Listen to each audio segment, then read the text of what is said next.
नमस्कार, मैं विनोद कुमार शुक्ला। अड्डा पर आपका स्वागत है। पाकिस्तान के फील्ड मार्शल आसिम मुनीर की अब तक डिप्लोमेटिक सर्किल में या ग्लोबल उसमें बड़ी तारीफ हो रही थी कि किस तरह से वो इस तरह की पॉलिसीज़ या इस तरह का उनका कदम है कि यूएस उनको तारीफ़ कर रहा है, यूएस उनको अपने साथ लेने की कोशिश कर रहा है, इसलिए कि वो पहले ऐसे मिलिट्री चीफ हैं, फील्ड मार्शल हैं, जिनको वाइट हाउस में इस तरह का कोई आमंत्रण मिला है। इसके पहले दो जिन लोगों को, चाहे वो परवेज़ मुशर्रफ हों या उसके पहले खान साहब थे, उनको बुलाया गया था, तो वो राष्ट्रपति बन चुके थे। उनको आर्मी चीफ की हैसियत से नहीं बुलाया गया था। अब अभी हफ्ते भर ही पूरा ये मामला चला नहीं। कल जब हमला हुआ अमेरिका का ईरान पर, उसके बाद अमेरिकी हमले को लेकर के पाकिस्तान ने उसकी निंदा की और उसके अलावा एक ऑफिशियल स्टेटमेंट भी जारी किया। अभी ऑफिशियल स्टेटमेंट जारी कर दिया गया। उन सब के अलावा आसिम मुनीर की न केवल सरकार के स्तर पर बल्कि आवाम में भी एक नाराज़गी सी नज़र आ रही है। लोग उनके खिलाफ होते हुए नज़र आ रहे हैं और एक परसेप्शन ये बन रहा है कि आसिम मुनीर अमेरिका के उस राष्ट्रपति को, जिसको 2 दिन पहले वो नोबेल पीस प्राइज़ दिलाने के लिए रिकमेंड कर रहे थे, उसने अगले दिन ही ईरान पर हमला कर दिया। और ईरान को पाकिस्तान अपना एक क्लोज एलाई मान रहा है और उसने ये भी कहा था कि जब भी ईरान को ज़रूरत पड़ेगी हम ईरान की मदद के लिए खड़े रहेंगे। अब ये तो कुछ मसले हो गए। इन सब के बाद पूरे के पूरे पाकिस्तान में फील्ड मार्शल आसिम मुनीर की थू-थू हो रही है। अब वो एक अलग मसला हो गया। वो वहाँ गए थे, लेकिन जो खबरें आ रही हैं कि वो 3 घंटे वाइट हाउस में थे और 3 घंटे का ऑब्वियसली डिनर लंच नहीं होता है, लेकिन इस तरह की बात आ रही है कि उनसे बहुत सारे CIA और इस तरह के लोगों ने चर्चा की। और मतलब कहने के लिए तो लोग ये भी कह रहे हैं कि उनसे ईरान हमले से पहले बहुत सारी जानकारी इकट्ठा की गई और उसके अगले दिन ही अमेरिका ने हमला कर दिया 1 दिन बाद। अब ये इसमें 2-3 फैक्टर हो गए। एक तो अमेरिका ने हमला कर दिया, पाकिस्तान आलोचना कर रहा है अमेरिकी उसके, और परमाणु टेक्नोलॉजी को लेकर के, परमाणु या बाकी मदद की बात कही थी पाकिस्तान ने। अब वो कहाँ स्टैंड करता है। इसके अलावा ईरान लगातार इजराइल पर हमले कर रहा है और धमका रहा है कि वो अमेरिका पर हमला करेगा, और ये भी दावा कर रहा है कि वो लड़ाई जीत रहा है।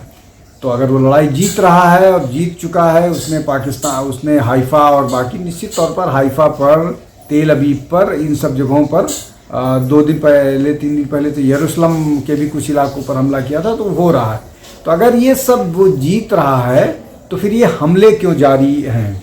इसको लेकर के भारत के राजनीतिक दल भी बहुत सक्रिय थे। जब आसिम मुनीर को अमेरिका या वाइट हाउस लंच के लिए बुलाया गया था, तो कांग्रेस से लेकर के इंडिया गठबंधन के बहुत सारे राजनीतिक दल ने ये बोला, विशेष रूप से कांग्रेस ने, कि भारत की पूरी डिप्लोमेसी फेल हो गई है। भारत से बेहतर तो पाकिस्तान है, जो ये सारी चीज़ें है। अमेरिका उनके समर्थन में है। अमेरिका उनको अमेरिकी जो राष्ट्रपति हैं उनके यहाँ लंच पर बुलाया जा रहा है। चाइना उनको JS-35 दे रहा है, 5th जनरेशन फाइटर एयरजेट उनको ऐड मिल रहा है, उनको फिनेंशियल असिस्टेंस मिल रहा है। ये सारी बातें, चाहे कांग्रेस हो, आरजेडी हो, एसपी हो, तृणमूल हो, ये सारे बहुत सारे राजनीतिक दल ये बात कर रहे थे। आज क्या स्थिति है, कहाँ पर खड़ा हुआ है पाकिस्तान, उनकी पूरी की पूरी डिप्लोमेसी। तो एक बार फिर जो भारत का विपक्ष है उसने सहर्ष एग ऑन द फेस स्वीकार किया।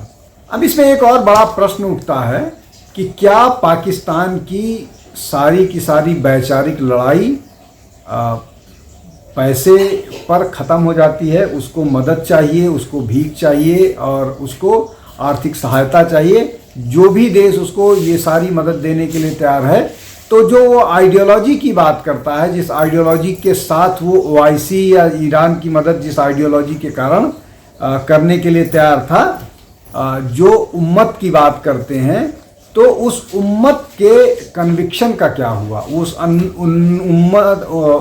उम्मा का जो कन्विक्शन है वो तो औंधे मुंह गिर गया जैसे ही पाकिस्तान जो है वो अमेरिका के साथ खड़ा नजर आया। अब इसमें एक और बड़ा मसला है कि जो सूचनाएं देने की बात की जा रही है कि शायद पाकिस्तान ने या आसिम मुनीर ने बहुत सारे इनपुट्स इस तरह के प्रोवाइड किए जिसने अमेरिका को स्पेसिफिक टारगेट्स में मदद की। उसके अलावा जो अमेरिका का अमेरिकी बहुत सारे विमान जो हैं, फाइटर जेट्स जो हैं, वो पाकिस्तान के एयर बेस में स्टेशन हैं, इस तरह की भी जो खबरें हैं। तो क्या उस मदद के लिए भी पाकिस्तान को अमेरिका बुलाया गया था और इसीलिए सारी चीज़ें कही जा रही थी, चाहे ट्रंप की तरफ से हो जो बार बार ये कह रहे थे कि उन्होंने भारत और पाकिस्तान के बीच डील ब्रोकर कराई। क्या इसके अलावा जिस इस्लामिक बॉम्ब की बात ईरान कर रहा था, उस इस्लामिक बॉम्ब को अमेरिका और इजराइल ने पूरी तरह से तबाह कर दिया है। न केवल अभी उनके 3 जो न्यूक्लियर इंस्टॉलेशंस थे उन पर हमला किया, पिछले हफ्ते जो इजराइल है उसने उनके 14 न्यूक्लियर साइंटिस्ट को मार दिया, उनके आर्मी चीफ को मार दिया गया। ये सारे डेवलपमेंट्स एक के बाद एक हो रहे हैं और ईरान का ये दावा है कि वो लड़ाई ये जीत रहा है। हालांकि रशिया ने भी बोल दिया कि नहीं, जो अमेरिकी हमला है उसमें कोई ख़ास नुकसान नहीं हुआ है, लेकिन वो रिपोर्ट 1-2 दिन में आ जाएगी कि अमेरिका ने ईरान का कितना नुकसान किया है, हाइफा में कितना नुकसान हुआ है इजराइल का, तेल अवीव में कितना नुकसान हुआ है। लेकिन एक बात जो स्पष्ट तौर पर है कि जब से ईरान और इजराइल का इंगेजमेंट शुरू हुआ है, जो ये मिलिट्री इंगेजमेंट एक दूसरे के खिलाफ शुरू हुआ है, अगर उसको देखें तो अब तक ईरान टारगेट कर पाया है जिसमें कुल 30 इजरायली लोगों की मौत हुई है, जबकि ये आंकड़ा ईरान के लिए 800 से ऊपर जा चुका है। और इजराइल ने जो हमले किए हैं वो उनके जो आर्मी इंस्टॉलेशंस हैं, न्यूक्लियर इंस्टॉलेशंस हैं, जो उनके स्ट्रैटेजिक इम्पोर्टेंस की चीज़ें हैं, उन पर हमला किया है और डैमेज किया है। ईरान इजराइल का क्या कर रहा है? ईरान इजराइल के ऐसे बिल्डिंग्स पर वो कर रहा है, उसके पीछे जो बहुत ज़्यादा नुकसानदायक नहीं है, उसके पीछे कारण ये है कि जो इजराइल की स्ट्रैटेजी है, इजराइल की प्रिपरेशन है, उनके पास बंकर्स हैं और जैसे ही सायरन बजता है उनके सिटीजन्स बंकर में होते हैं और उन बंकर्स पर अब तक हमला करने में नाकामयाब रहा है ईरान। और ईरान के पास जिस तरह के संसाधन हैं अब उनके लिए मुश्किल हो पाएगा, इसलिए कि उनके पास कुल 1500 के आसपास मिसाइल्स अभी भी होने की संभावना है, जिनमें से आधे जो हैं वो उनकी रेंज 1000 से 1500 के बीच में है। इसका मतलब वो इजराइल नहीं पहुंच सकते हैं, और आधे जो हैं उनमें वो कितना प्रिसीशन के साथ अटैक कर पाएंगे या नहीं कर पाएंगे, ये एक जानने समझने वाली बात है। अब ये जो सारा का सारा मामला है, इस सारे मामले का समाधान कैसा है? सारे मामले का समाधान ये है कि अमेरिका और इज़राइल हमेशा से ये कहते रहें, और आज जिस तरह से ट्रंप ने कहा कि ईरान जो है वो टेरर स्पॉन्सर कंट्री है, वो अपने ज़मीन से आतंकवाद को पनाह देता है, उनको फैलाता है, चाहे वो हूती की बात हो, चाहे हिजबुल्लाह की बात हो, चाहे हमास की बात हो।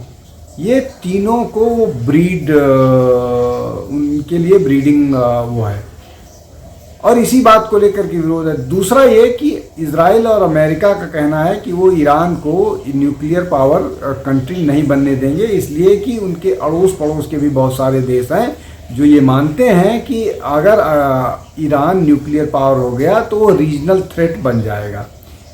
अब ये एक दूसरा परसेप्शन है।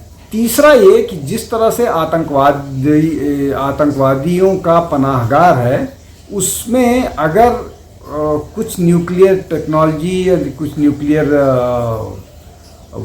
चीज़ें आतंकवादियों के हाथ लगती है और वो डर्टी बम बनाने में कामयाब होते हैं, तो जो रेडिएशन वाला मामला है, ये अलग बात है कि वो उसका मैग्नीट्यूड बहुत बड़ा नहीं हो, लेकिन वो रेडिएशन फैल सकता है, उसका नुकसान किसी भी ईरान के अड़ोस पड़ोस के बहुत सारे कंट्रीज को या उन कंट्रीज़ को भी हो सकता है जो आतंकवाद से प्रभावी हैं। भारत भी उससे अछूता नहीं है।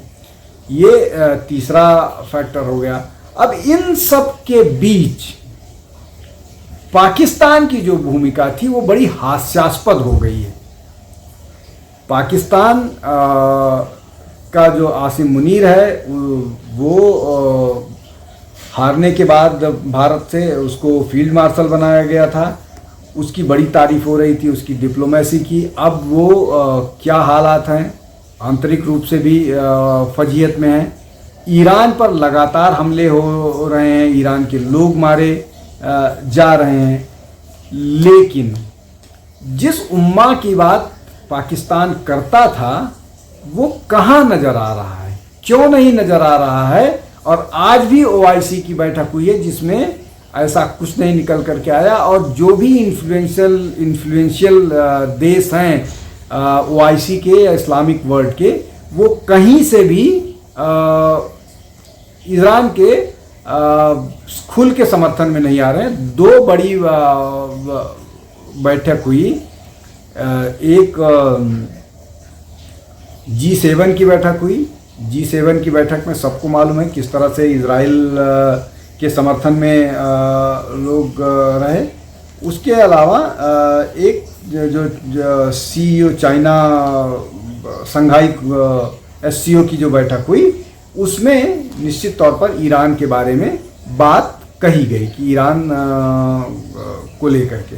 अब कुल मिलाकर के स्थिति क्या है? कुल मिलाकर के स्थिति ये है कि ईरान किसी भी कीमत पर न्यूक्लियर पावर्ड कंट्री अब भी नहीं बन सकता है। उनका पूरा का पूरा प्रोग्राम बुरी तरह से हिट हुआ है, और उनके पास अब चारा सिर्फ ये है कि वो बातचीत पर आएं और अपने प्रोग्राम को, न्यूक्लियर प्रोग्राम को ड्रॉप करें, और जो एक हॉस्टाइल सिचुएशन बना करके रखी हुई है और एक जो टेरर का पनाहगार बना रखा है उसको ख़त्म करें। मिनिमम इन दो शर्तों पर बात आगे बढ़ सकती है, अदरवाइज़ ये पूरा का पूरा मामला एस्केलेट करेगा। और इसमें जो पाकिस्तान बहुत कूदता हुआ दिखाई दे रहा था, तुर्की बहुत कूदता हुआ दिखाई दे रहा था, अजरबैजान और इस तरह के और बहुत सारे कंट्रीज थे, वो सारे के सारे किसी न किसी तरह से अमेरिका से जुड़े हुए हैं, उनसे प्रभावित हैं। मैं तुर्की की बात नहीं कर रहा हूँ, लेकिन और बाकी बहुत सारे, और उससे कोई न कोई फ़ायदा ले रहे हैं। तो ईरान के साथ खड़े होने वाले कंट्रियों, देशों की संख्या बहुत कम है। अगर आप उसमें रसिया और चाइना की बात करते हैं, रशिया खुद उलझा हुआ है, और चाइना किसी भी देश को इस तरह से खुल करके मदद नहीं करता, हालांकि उसके अपने बहुत सारे स्टेक मिडिल ईस्ट में हैं। आज के लिए बस इतना ही। आप हमारे से जुड़ते रहिए। बहुत बहुत धन्यवाद। नमस्कार।